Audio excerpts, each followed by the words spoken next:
Yes, reka nongere ntangire nkwakira kandi nguha ikaze mu biganiro byanjye bya buri munsi. Amazina ni Kizigenza wihaye kandi byaje gucamo. Uyu munsi nkuzaniye inkuru nziza, egera hino egera hino egera hino.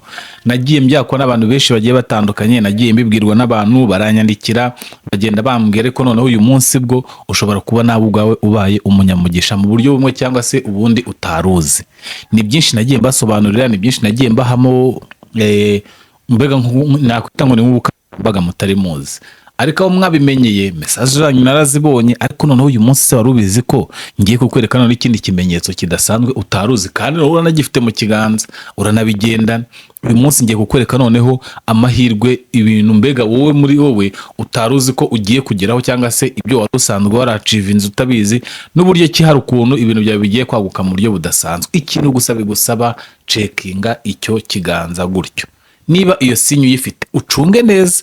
Nagiye basobanura sinya ya N mbere ku kuntu N ari igice, mbere ku kuntu M nayo kuyigira ari full bigoranye. Noneho uyu munsi kuba uyifite cyangwa se iri double, uburyo buri double noneho nko uri kubona ku gishushanyo, busobanuye iki, buvuga iki, bigendanye n'iki, bihanura mbega wowe bishobora kukugeza ku rundi rwego rutandukanye n'urwa ruri rwo byagenze gute. Uyu munsi rero igira hino gatoya, mbabara wicara ahantu uri cyangwa se ubanze utuze, waba uri mu kazi waba uri mu biki, ubanze utuze noneho wowe mbabare uhuze ibiganza byawe nkuko ngukuri kubona bihuje. Nurangiza umaking sure ko nta murongo n'umwe nagiye nkata cyangwa se nagiye nca kugira ngo mbashe kugera ku ndundo cyangwa se ku kintu nshaka kukubwira. Ubanze umaking sure ko bihura n'ibyawe, utaza kubyitiranya cyangwa se utaza gushaka kwirema agatima ngo wumve ko nawe byahuye 100% kandi atari ko bimeze. Igishushanyo nakigwaye neza nubwo nacishijemo ako kantu, ariko none wowe making sure ko katarimo kuri wowe. Ubanze ubirebe neza, uhuze urebe ko zino double M zifite aho zihuriye n'igice cy'izuba cy'ukwezi. Sorry ngo cy'izuba, kwezi n'izuba niba uko bisimburana, bifite aho bihuriye na half moon, niko nabyita.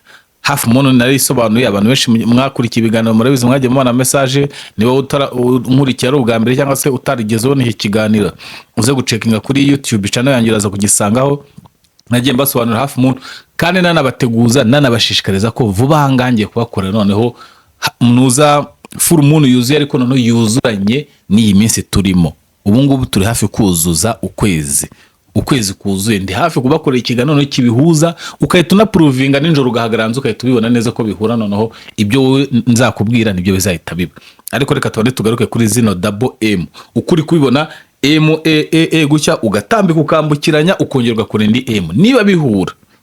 Niba bihura koko ukabona ko izi double M ziri guhura mu biganza byawe, egera hino sasa mbanze nkurabure. Igira hino mbanze nkubwire gusa, niba utarakora subscribe waba waracikanywe. Biba byiza iyo turi kugendana kugira ngo nibyo nagiye mvuga bifite aho bihisanisha n'aha tugeze ube warabibonye. Ibaze ko ushaka uri gukurikira iki kiganiro ibya hafi umuntu ndi kuvuga utanabizi, kandi nyamara biriho. Hariho n'amakomenti abantu bagiye bavuga ko ibyo bintu koko ari byo. Reka rero twihute cyane mbanze none mbasobanurire iki ngiki.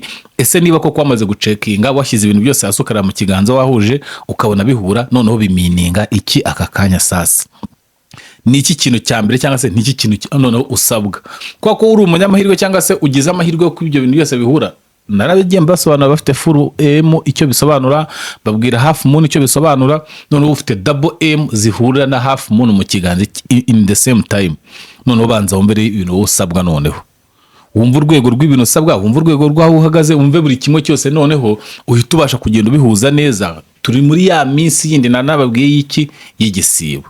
Nuvuga ngo ibintu byose muri iyi minsi biri kugenda bigira, bundi nakabaye mbyita ngo part 1 part 2 part 3 sibyo, ariko kwa konzi k'abantu babibona mu buryo bugiye butandukanye narinda kubyita amapati kugira ngo n'ikindi gihe nubibona bizabihurira. Ariko uri kubibona muri iki gihe ndi kubisobanura ari kugenda mu nzira ya nyayo, mbega ari mu nzira nziza. Niba ugenda kubeshya cyangwa se niba ujyanga ibyo nkubwira sibyo, jya muri comment uzayisanga abantu bo ubwabo barabyisubiza ko ariko bimeze. Rero nawe niba ushaka kuba umwe mu bagendana n'izi party cyangwa se nibi bice turi kugenda dushyiraho bifite aho bihurira umunsi ku munsi, twagendanye no muri iki kiganiro. Reka nkwereke niba ufite double M ifatanye na half moon mu kiganza nko kuri kubona ku gishushanyo. Twagiye mbanze nkubwira ikintu cya mbere usabwa. Ngiye gukubwira ikintu cya mbere usabwa. Dore ikintu cya mbere usabwa, wenda nuko ahangaha wenda ho bakoresha ngo haguruka mu nzu, ariko noneho ntago ari guhaguruka mu nzu. Ahantu hose uri bitewe na ranjo murimo, ugiye guhaguruka uzenguruka ushima Imana ko birangiye. ntituri mu gihe cyo gusenga, turi mu gihe cyo kwakira cyangwa se kuvuga ngo turi kugendana n'igisibo, hari ibyo wiyimye, hari ibintu biri kukubabaza, wagiye ufatira umwanya kugira ngo ubashe gutera imbere. None aka kanya ntago bigusaba kukomeza kubyingingira, n'ubundi warabisabiye. Ahubwo noneho niba ufite izi double M na half moon mu kiganza, before yuko twinjira muri full moon, nababwiye ngo ngiye kubibasobanura muri iyi minsi. Tugiye kwinjira muri full moon, nituyinjira nzayibasobanurana, nababwire ngo uze gusohoka ubirebe, uraza kuyibona koko yuzuye. Ntabwo nshobora kuyikora before, ahubwo ngiye nyikorera igihe yuzuriye cyanya cyo kugira ngo ubashe kuyibona. Noneho rero ikintu cya mbere ahangaha usabwa, niba ufite iki gishushanyo neza neza bikaba bihura 100% mu kiganza, urahaguruka, waba uri muri ofisi, waba uri mu rugo, waba uri ahantu hose uri, pfa kuba hari aka espace gato gashobora gutuma wowe uhaguruka ukabanza ukazenguruka, ugashima Imana, ukavuga ngo birarangiye. Iyo kuvuga ngo birarangiye meaning yabyo, hari ibintu byinshi wowe wizereramo, hari ibintu byinshi usabiramo, hari ibintu byinshi utekererezamo, hari ibintu by'akazi ubona bitagenda neza, nyine bya bintu byose bishobora kukugonga bikakwambura amahirwe y'umugisha ako kanya. Buri umugisha kuntu twe tubura, ntago tubura mu buryo bwo kuvuga ngo twibwa mu buryo buri direct, hari n'ukuntu tubura umugisha mu buryo buri indirect. Ukaba uri gukora ibintu ariko ni judging, ukafata ko ibintu ndi gukora muri iyi minsi bizakunda, wowe ubwawe ntubihaye umwanya ko bizakunda, ahubwo unabijudginga bitaranagira gute, bitaranatangira. Ariko iyo uri mu nzira nziza, iyo uri mu gihe cyiza cyo kuvuga ngo ndi gushaka ikintu iki n'iki, birakorohera. Kubera iki? Ubitekereza bita binagenda. Aka kanya rero banza ushimira Imana ko byose birangiye, urabohotse, mbega ubaye nk'umuntu uvuye mu buzima bumwe winjiye mu bundi. Kuba uri gusaba no kuba uri kugendana n'ibyo wifuza, no kuba uri gutegura ejo hawe hazaza heza bigendanye n'ibyo uri gukora, banza ushimira Imana yuko byose birangiye. Nshimira cyangwa se mbaho urugero rw'umuhanzi wigeze kuririmba ngo aho ugejeje ukora Mana mbaye ngushimiye. Iyo ndirimbo ngira ngo murayizi, benshi wenda mukurikira ibiganiro. Burya iyo umuntu avuga ngo aho ugejeje ukora mbaye ngushimiye, nuko wabanje kubona neza ko aho ugeze n'uburi kuhageza atari ubuntu bwawe, ahubwo ari ubuntu bw'Imana. Nawe aka kanya rero banza watureka ibintu byose birangiye. Kubera iki? Nasobanuye izi M, ntabwo ndibuze kongera nzisubiremo ngo full M ngo ivuga iki, ngo N ivuga iki, ngo half moon ivuga iki. Byose murabizi ko biri kuri YouTube na meaning yabyo. None ibaze ko byose byihurije hamwe bibyaye ikintu kimwe. None ibaze none byamaze kwihuriza hamwe kandi wowe bifite, biraza ku meaning iki rero? Icyo biri ku meaning, umeze nk'uri mu mashimwe, none utangiye gushima, utangiye kurisivinga ibyo wasabaga, utangiye kubona ko byose birangiye. Kandi bavuga ko kwiyaturaho ijambo ryiza cyangwa se kwatura ikintu kiza ku buzima bwawe aricyo kikubaho. Niba uzi kujya ukunda kuvuga ngo amafaranga yarabuze, akaba ari byo bintu watuye mu kanwa kawe ugahora ugaragaza yuko amafaranga yabuze, amafaranga ntabwo uzigera uyabona. Kubera ko buri gihe uteka uhora utambika umwuka mubi ugaragaza ko amafaranga yabuze. Niho uvuga ngo ngiye ngo ntabwo nzashaka umugore, ngo abagore ngo muri iyi minsi ngo baragoye, ngo sinzashaka abagabo, ngo abagabo n'abana babi. Wowe kuki uhora watura ko ibiba ku bandi aribyo bigomba kukuba? Buri gihe jya watura ikintu cyiza kuri wowe. Wowe wumve ko wowe reka Imana, rega Imana irakora bro. Sinzi impamvu abantu bakunda kwizerera mu bintu bibi, ntibizere no mu byiza gusa. Hari Imana yaturemye izi neza icyo dushaka, izi neza nicyo wifuza kugeraho. Wowe yihe time ureke kuri ibyayo, witangira kujudginga ibintu bitaraba, witangira kumva ko ibi bintu kuba utangiye mbega ubiduteho kandi atari uzagena uko bizagenda. Banza uzenguruka uvuge ngo byose birarangiye. Muribuka ko muri Bibiliya hari ahantu havuga ngo niba ari Yesu sinzi uko byagenze, arangije ngo umwenda warohera cyane ngo urataza ukuvaho. Avuga ati mwese none mugire gute mwigerereyo. Bivuga ngo gusaba kwawe ibyo wifuza byose, hari umwenda wagufungukiye, uravuga ati nawe gerayo wisabire, gerayo wakira receiving ibintu byose wifuzaga, sibyo?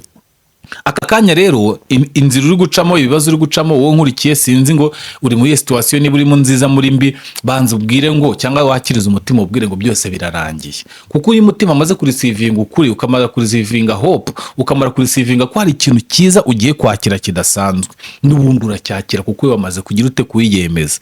Ariko nutangira kwishidikanyaho nawe ubwawe, ntabwo uzabuze ngo uri kuva he uri kujya he. Ako ni akantu ka mbere usabwa aka kanya. Niba uzi neza ko ufite double M, ukaba ufite na half moon, byose byirasambura nk'uko bigaragara ku gishushanyo, bikavamo ikintu kimwe, banza ubwire Imana ngo byose birarangiye. Kuko n'ubundi wowe uri umunyamahirwe, ntabwo bigusaba rega. Kandi noneho hari ikintu kimwe nshaka kukubwira, kugira ngo Imana ikugire neza ntabwo bisaba kuba hari ikindi kintu uri cyoya. Imana igiye kukugira neza, yo ntiyita kuri we.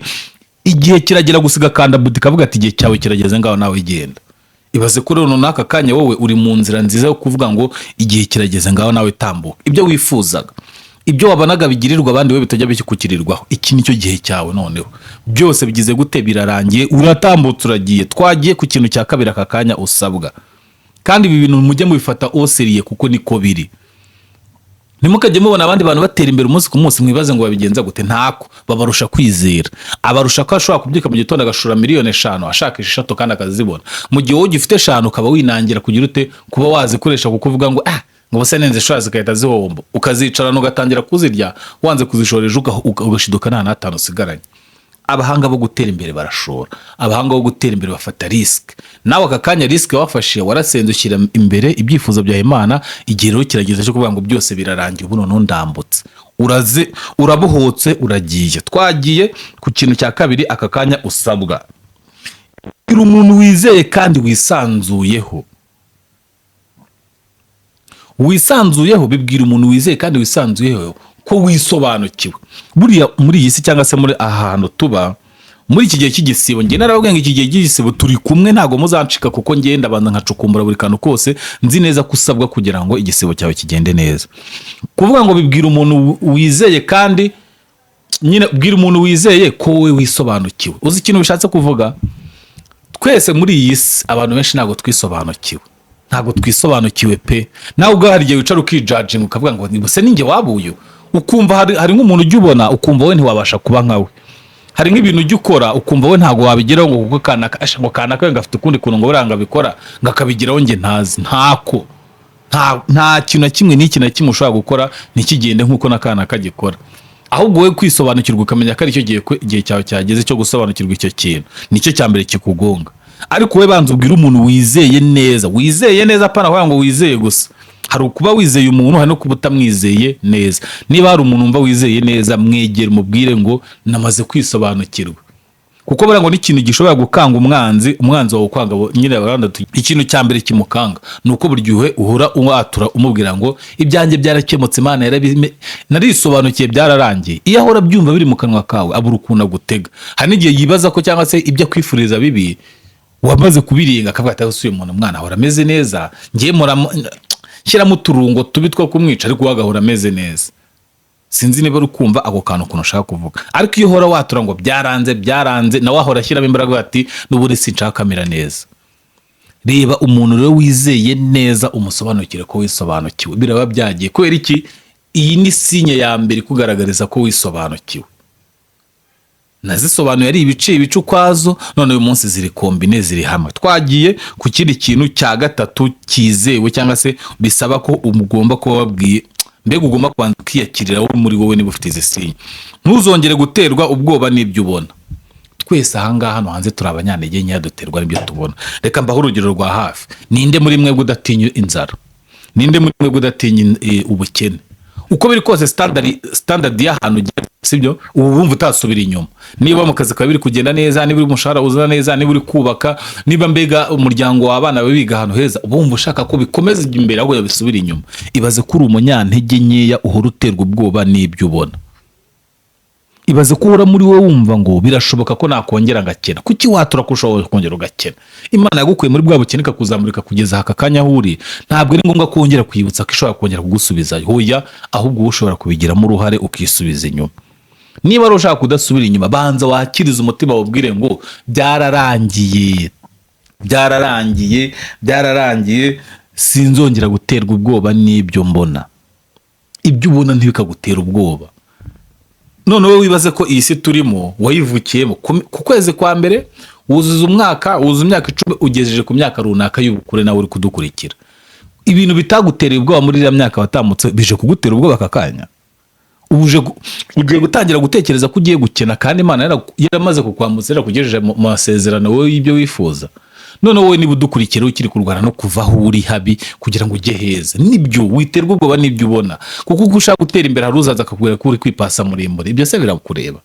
Wowe ufite ikiguhagarariye, wowe ufite indi migisha ugendana mu kiganza nk'uko uri kubona ku gipapuro ikwemerera ko utagomba kugira ubwoba. Abatabifite cyangwa se badafite aya masezerano yagendera mu biganza ntago nyine bo bisobanura, ntago baza aho bava naho bajya. bashobora kuba banasenga nabi cyangwa se batazi ibyo bashaka, ariko wowe deje aka kanya uri mu masezerano. Mbega wowe ntabwo biri kugusaba kumbyinginga, birasaba kubyibutsa umutima wawe gusa n'ubuzima bwawe, akavuga ati ngiye nagiye. Kugenda kwawe rero biraza kukugeza ku kintu cya danje ushaka. Urumva? Twagiye rero sasa, ntuzongere guterwa ubwoba n'ibyo ubona. Ibyo ubona kuko ari ibyo ubona, hari ibyo ubwirwa, hari ibyo wumva, mbega hari ibintu byinshi, ariko muri rusange ibyo ubona nta kintu na kimwe bivuze. Niyo mpamvu abantu baturusha ubushobozi cyangwa baturusha amafaranga cyangwa baturusha iterambere babaze gusobanukirwa ko batajya batekereza ku bintu babona. Urumva? Arafayitinga bakamubwira ukuri ibintu ari gukora bitazakunda, agakomeza agafayitinga. Niyo mpamvu wogera ku byo ashaka. Ariko niba uri wa muntu ukunda kumva ibintu bakubwira ukahita ubyemera, niba wumvira akadivice kumura akavuga ati nta muntu ujye ubona amafaranga byagenda gutyo, ukahita ubyemera. Uko ugenda ubyemera cyane ubyegereza umutima, ni ku iterambere ryawe risubiza inyuma. Ibyo ubona n'ibyo wumva n'ibyo tekereza n'ibyo bakubwira n'ibyo wavukiyemo n'imiryango yanyu na za karande, shyira ku ruhande ukomeze ujya imbere. Twagiye kubera iki? Wowe ufite izindi mbaraga zigushyigikiye. Twagiye sasa ku kintu cya kane, shirika ubwoba mu byo usaba. Ahangaha rero ntabwo nshaka ko ndi kuvuga ngo mu byo usaba bijyanye no gusenga, hoya. None mu byo usaba bya buri munsi hano hanze. Hari abantu, ndongera mbaho urugero. Uru rugero nirwo rubuze kugufasha. Iyo ufite ukundi kuntu wowe uyifitemo imbaraga nawe ubwawe utaruzi, sibyo? Mu gusaba kwawe ugende kwishyisha ndi kukwereka. Wowe ujye usaba, kandi ntusaba umeze nkaho uri kwinginga, kuko we urabimerita. Reka mbaho urugero rw'uko nangiye kubabwira mu kanya. Njya nkunda gufatira urugero ku bantu b'abakinnyi, abakinnyi b'umupira w'amaguru, wenda kuba bizi ariko abatabizi reka mbibafashe kubibasobanurira. Hari urwego umukinnyi ageramo bitewe n'ahantu yagiye azamuka, uburyo yagiye azamuka etape par etape, ahantu yagiye akina akagera ku rwego abizi neza ko akenewe ku isoko. Arabizi neza ko ari ukenewe, arabizi ko ari kubona ama offer y'ama equipe agera nko mu 10 yose amushaka kugira ngo azayakenire. Kiragiye rero sasa ku kazi ko yatangiye nta muntu umwofaringa muri ubwo buryo, iyo ageze igihe akenewe n'abantu benshi, none warifunga akavuga ngo ubu iki nicyo gihe cyo kubivuga ngo ibyo nsaba nibyo nshaka. Urumva? Nta nubwo bikiri ngombwa, arashirika ubwo akakubwira ngo urangura miliyoni 300, kandi nyuma y'imyaka nk'itatu cyangwa inishize nta nubwo yarafite n'ubushobozi bwo kugurwa miliyoni 5. Ariko kwa ko nyuma y'imyaka 3 yamaze gusobanukirwa neza ko revo y'ibintu akora igihe irakerewe ku isoko, irilari, nta muntu utayikeneye. None icyo gihe ashirika ubwo bakabaca amafaranga yumva ashaka. Kavuga ati murangura miliyoni 300, muzajya mumpemba miliyoni 50 z'amanyarwanda n'urugero, muzajya mumana prime uko natsinze igitego ingana gutya na gutya. Niba mubyemera ndabasinyira. Icyo gihe ku isoko iyo ari ukenewe, nkuko ndi kubikubwira ngo ugomba gushirika ubwoba mu byo usaba, iyo ari ukeneye muri babana 10 bamushakaga, hari umwe uvuga ati ngewe kama mbaya n'ubundi gushora nuko nguko, akayatereka akavuga ati ibyo bintu ndabyemeye. Ubwo urumva uwo muntu ukuntu asaba, ntabwo byamusabye kubanza kujya gusenga, ntabwo byamusabye kubanza kwiyiriza, ahubwo arabizi ko ku isoko arakenewe. Nawe akakanya rero dukurikiye, urabizi ko ukenewe mu kazi kawe, ntubizi se ko uri umuntu w'ingira kamaro. Erega buriya tujye tunikina, abantu bisobanukiye mujye munikina, wumve ko uri umuntu wa danje. Hari igihe uzi neza ko ibintu ukora cyangwa se uzwiho mu kazi cyangwa se no mu rugo cyangwa ku ishuri ari we wenyine ubishoboye kurusha abandi. Ibyo bintu niba mbeshya mu nyomoze muri comment, ukaba ubizi ko ibyo bintu bizi kurusha abandi.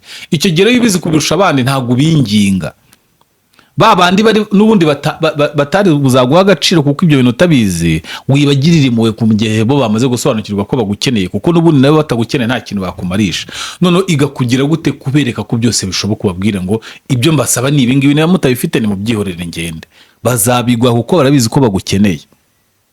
Iyo rero wisobanukiwe, iyo uri umuntu ufite ibi bintu byose nkuko nabibabwiye, nagiye bibasobanurira ibice, none uyu munsi byibumbiye hamwe, nta kindi kintu we bigusaba, biragusaba kubanza kumva ko uri umuntu wa danje. Ubibemeze noneho, wijya guhenda henda. Iyo utiyaminiye cyangwa se utisobanukiwe neza, ujya muri negociation ngo basi nguko ngo basi tumanuke tugere kuri aya. Umuntu wisobanukiye uzi ubwenge, ufite ibi bimenyetso byombi, we aradesida akavuga ngo ngewe nuko bimeze, nabitakunda ni mu byihorere. Bo bagasigara bibaza ngo ese koko tubikore, ubishoboye ajyamo, utabishoboye akikuramo. We rero ntabwo igihe ari cyo kwingenga, ahubwo ni igihe cyo gutegeka.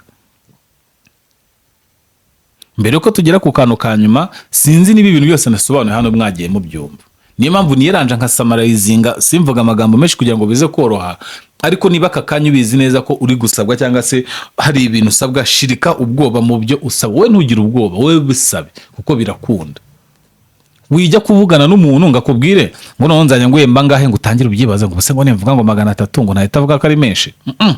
Iyo wisobanukiye ushaka gushirika ubwo buramubwira ati na 300, akakubwira ngo ko numva ari menshi ngo ngiye ngabona yesangwe nkoresha abo wari usanga ukoresha nago bameze nkawe, wita umugata aho ngabo ntago ari ngewe umpamagaye nkanjye abandira hano ugombaza. Niba atari uko bimeze reka nigende, none yisuvuga ngo reka nigendere muri wa itabona kuri serious, ahita avuga ati uyu muntu ukuntu bafite confidence yo kwanga amafaranga, akahita avuga ati basi 200, ukamubwira ati boss nakubwiye ko ari 300, niba wumva bishoboka umbwire dukorana, niba bidashoboka reka nigendere. Buriya abantu njya nkunda cyane shout niba ari no dukurikiye mu zabansuriza abafundi bro, abafundi ababubaka ntago bajya bamenya kunegosia amafaranga. Umufundi araza umuhamagaye ngo aza gukorera ahantu, akaza akareba mu rugo, akareba ibintu byose uri kuvuga, agafata bije, agafata agapapuro akandika ibintu byose bisabwa, yamara kubyandika akahita ashyiraho nayo akakubwira ati naya bisaba. Iyo ugiye muri negotiation njambo ati ntago bikunda kuko ninjya gukora ibyo ntakubwiye nzabikora nabi nyuma binyangire. Urumva ukuntu uba bisobanukiwe, akubwira ibyo agomba gukora, nubyemera bikore, utabyemera hamagara undi naza akabikora nabi ntuzabimurenganyiriza. Nawe rero ugeze mu gihe cyo kutinginga, niba igihe kigeze cyo kuvuga ngo ngiye kubikora gutya wica ku ruhande, nabyanga cyangwa ntabyemera ibyo we ntago bikureba. Icyo usabwa nuko gusura babimweretse cyangwa sura bamubwiye ibyo ukeneye, we asigara arwana no kumva ko ibyo bintu bishoboka cyangwa bidashoboka. Nicyo cyonyine usabwa niba ufite iki kimenyetso. Ikintu cya nyuma ari nacyo kiza none gisa nk'igikorotira ibintu byose, ni ijambo rivuga ngo urambutse. Reka ngiye nkoresha ijambo ryiza cyangwa se nkoreshe abakunda kubyatura cyangwa se bakabikoresha, uzare nk'abapasiteri mu gihe cyo gusoza umwaka muri zaveye mu nsengero bakunze gukoresha ijambo ngo turambutse turagiye. Uzi ikintu gisobanura uyu munsi iyo urimo aba ari umunsi wa danje kuri wowe kurushaho wavuye. Noneho iyo urenze umwaka umwe ukaburuza ibintu bibera mu mwaka, ubu ni turi mu kwezi kwa 3, ubuze uyu mwaka kugira ngo uzajye kurangira ibintu bizaba. Ibaze ko aka kanya turi kuvugana uyu mwaka hari abantu bazawupfamo batazawurangiza kandi baracyari bazima ariko ntibabizi ko bazapfa. Ibaza ko muri uyu mwaka hari abantu benshi bazakora amakwe, aka kanya ntibaranashaka abasheri, ntibarakora amaki ariko bizarangira uyu mwaka bakoze amakwe. Ibaza ko uyu mwaka ushobora kuri kudukurikira utabizi neza ko uyu mwaka wenda ari buzibarukamo umwana, wenda nturanatwita da cyangwa se wenda uratwita ariko wenda ntuhitiye icyizere, wenda uracyashidikanya wibaza niba uzanamubyara. Ibaza ko uyu mwaka ari buzabubyara. Ibaze ko uyu mwaka ushobora kuzamurwa ukazajya kurangira warabonyemo promotion y'akazi. Ibaze ko uyu mwaka ushobora kuzarangira ubonye ibintu byiza utazi kandi aka kanya ntago birakuzira. Umwaka rero ubamo ibintu byinshi cyane, niyo mpamvu yakoresha ijambo ngo urambutse. Ibaze ko nawe ugiriwe amahirwe cyangwa se uri umunyamahirwe mu kwisanga uyu mwaka urimo ariko uzanawurangiza, ariko hari abantu batazabasha kuwambuka. Ibyo bintu mu bitekereze. Ejo nuzajya ubona amaposti y'inkuru z'abantu bagiye bitaba Imana, jya wibuka ko ibintu nawe kuvuga ati ubu uyu nawe uyu mwaka ananiwe kuwurangiza. Unuvuga ngo mu bintu bijyanye no kuvuga ngo ndambutse uyu ntabwo umwaka baba ikimurebo yagiye. Mu bintu uzajya usaba ntukajya usaba iyo uvuye Imana baraplaninze haranarangiye. Jya urubwira Imana ngo mpa kwambuka nikomereze ngende. Ibi bintu urabisabwa mu gihe cy'igisibo, ndikongera nkabibasubiramo ko turi mu gihe cy'igisibo. Ibi bintu uba ugomba kubisaba Imana kuko mu gihe cyose uri kwibabaza usenga ushaka kugira ku kintu ugomba no kubanza ukibuka neza ko ugomba kwambuka. Ntuzahere muri karande. Ibaza kuri gusenga ariko utarizera neza kuzishyura inzu. Uri kuvuga ngo basa ngo nta inzu nzayabona nubwo ndi gusenga. Imana nta kidashobokera Imana. Imana ifite ukuntu ibintu byose biplane, ifite ukuntu ibihengeka. Hari ndimbe bivuga ngo hari ukuntu ngo ibigenza bikemera, hari ukuntu ibigenza bikemera. We nta nubwo uzi ngo procedure bikora muri kire bikora bikemera tu. No mu gihe uri kwibaza uri gusenga cyane usaba Imana ngo igire ibintu guhindurira mu mateka, ifite ukuri kuntu ibigenza wotanazi. We banza ubyizere uwemere neza kuri bwambukane nabyo, kandi wumve ko iterambere ryawe ry'ejo hazaza ari uri ufite mu biganza byawe. Ntimukajye mukunda kwitiranya ibintu uvuge ngo mfite bene wacu batajya bamfasha, ngo mfite abavandimwe batajya bajya. Oya, iterambere ryawe ni uri ufite mu biganza. Nushaka gutera imbere ngo uve hano itugenda uragenda kandi uragerayo. Ako kari akantu ka 5 dusoza, nizere ko bimeze neza. Niba wahuje ibiganza byawe ukareba neza uburyo kina kasiyo mirongo bigahura, twagiye wowe umeze neza cyane.